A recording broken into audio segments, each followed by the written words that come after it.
আচ্ছা, প্রথমে হচ্ছে আমার ভালো লাগছে এই কারণে যে আমি আসলে বগুড়া এসেছি। এর আগে বগুড়ার উপর দিয়ে অনেকবার যাওয়া হয়েছে, কখনো বগুড়ায় নির্দিষ্ট সময় দাঁড়িয়ে বা কোথাও থাকা এটা কখনো হয়নি আসলে। আর বগুড়া যখন প্রথম আসলে এসে নামি গাড়ি থেকে, তখন আমার আসলে শরীর শিউরে উঠছিল। কী কারণে? কারণ বিগত 16 বছরে বাংলাদেশের 64টি জেলার মধ্যে যেই জেলাটি সবচেয়ে বেশি নামের কারণে বৈষম্যের শিকার, সেটা হচ্ছে বগুড়া। এই জন্য আমি যখন আসি আসলে তখনই আমার অন্যরকম একটা ফিল কাজ করছিল। এবং অবশ্যই এই বগুড়া নিয়ে আমাদের অনেক কিছু কাজ করারও রয়েছে, কারণ উন্নয়নমূলক কাজ থেকে শুরু করে যে কোনো জায়গায় বাংলাদেশের যে কোনো পদে যে কোনো একটা মানুষের পদোন্নতি থেকে শুরু করে ইচ অ্যান্ড এভরি হায়ার, এই পুরো রাষ্ট্র সিস্টেমটাতে বিগত 16 বছরে যখনই বগুড়ার নামটা এসেছে তখনই তার ওই যে উন্নতিটা সেটা আর হয়নি, বা ওই যে পদোন্নতিটা সেটা আর হয়নি। তো সেই জায়গা থেকে আসলে আমাদের জুলাই শহীদ স্মৃতি ফাউন্ডেশনের আমরা একটা প্রোগ্রাম করার প্ল্যান করছি বগুড়াতে।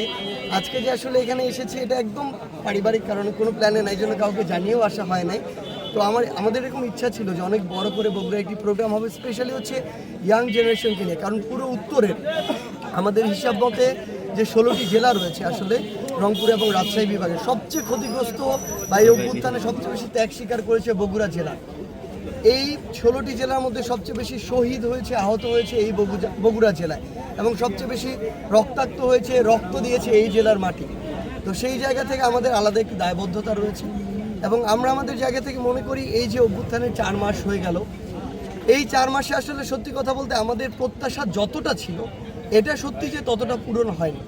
কারণ 5ই অগস্টে এত জীবন, এত রক্তের বিনিময়ে যেই নতুন একটা স্বাধীনতা অর্জিত হয়েছে, সেটার কিন্তু আমাদের প্রত্যাশার পারদ ছিল সর্বোচ্চ লেভেলে। ওই এক্সপেকটেশনের সর্বোচ্চ লেভেল পূরণ করা আদৌ সম্ভব কিনা সেটা আমি জানি না, তবে একটা স্ট্যান্ডার্ড লেভেল পর্যন্ত সেটা নেমে আসবে। এবং এই সরকারের সবচেয়ে বড় চ্যালেঞ্জ বা আমাদের প্রত্যাশার সবচেয়ে বড় চ্যালেঞ্জ হচ্ছে ওই স্ট্যান্ডার্ডটা অন্তত পূরণ করা। সেই জায়গা থেকে আমরা যখন নীতি নির্ধারক মহলের কিংবা আমাদের যারা ছাত্র প্রতিনিধি উপদেষ্টা হিসেবে রয়েছেন তাদের সাথে কথা বলি, তাদের জায়গা থেকে যে ভাষ্যটি আমরা পাই, আপনারা তাদেরকে ওকেশন ওয়াইজ প্রশ্ন করেন।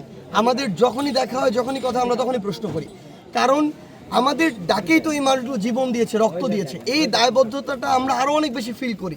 গতকালকে একজন আমাদের ছাত্র প্রতিনিধি যিনি উপদেষ্টা পরিষদে রয়েছেন, সে এই কথাগুলো বলতে বলতে কান্না করে দিয়েছে যে আমাদের ডাকে শত শত মানুষ এসে জীবন দিল, আর আমরা যদি তাদের প্রত্যাশার একটা স্ট্যান্ডার্ড পর্যন্ত মেনটেন না করতে পারি, আমাদের তার চেয়ে মরে যাওয়া ভালো। এতটুকু আমরা আমাদের জায়গা থেকে ধারণ করি। কিন্তু যেই জিনিসটি হচ্ছে আসলে আমরা দেখছি এই যে 16 বছরের যে ফ্যাসিস্ট সিস্টেমটা, এই সিস্টেমটাতে যে মানুষগুলো সম্পৃক্ত ছিল, প্রথম কথা হচ্ছে এই সিস্টেমটা আগে ভাঙতে হচ্ছে, ওই মানুষগুলোকে এই জায়গা থেকে সরাতে হচ্ছে। আবার নতুন করে তুলনামূলক যে মানুষগুলো ভালো, যোগ্য, যারা দেশ এবং মানুষের কথা চিন্তা করে, তাদেরকে ওই জায়গায় নিয়ে আসতে হচ্ছে, এরপরে রান করাতে হচ্ছে। এখন আমার তো একটা তৈরি করা সিস্টেম নেই যে একটা সিস্টেমকে আমি বাদ দিয়ে দিব আরেকটাকে নিয়ে বসিয়ে দিব, এরকম নেই কিন্তু এই সরকারে। সো বেছে বেছে আগে খুঁজতে হচ্ছে, মানুষের অতীত রেকর্ড বের করতে হচ্ছে, কে অবৈধ সুবিধা নিয়েছে, ক্ষমতার অপব্যবহার করেছে। এই পরিবর্তনটা এই কারণে ধীর গতির হচ্ছে, মানে আমরা যতটা প্রত্যাশা করেছি ততটুকু হচ্ছে না, এটা সত্যি। কিন্তু এখানে আমি মনে করি যে বিগত 1 সপ্তাহে আমরা যে চিত্রটি দেখেছি, বাংলাদেশের রাজনৈতিক অঙ্গনের ছাত্র সংগঠনগুলো ঐক্যবদ্ধ হয়েছে, রাজনৈতিক দলগুলো ঐক্যবদ্ধ হয়েছে, বাংলাদেশের বিভিন্ন সম্প্রদায়ের যে মানুষ তারা ঐক্যবদ্ধ হয়েছে।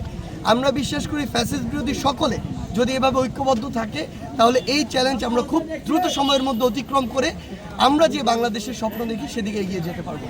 ভাই এখন পরে যান না, যান আপনারা ভাই, স্টে করার দরকার নাই, কন্টিনিউ করেন।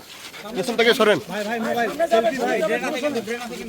পেছন থেকে সরেন ভাই, মোবাইল সরান, মোবাইল সরান।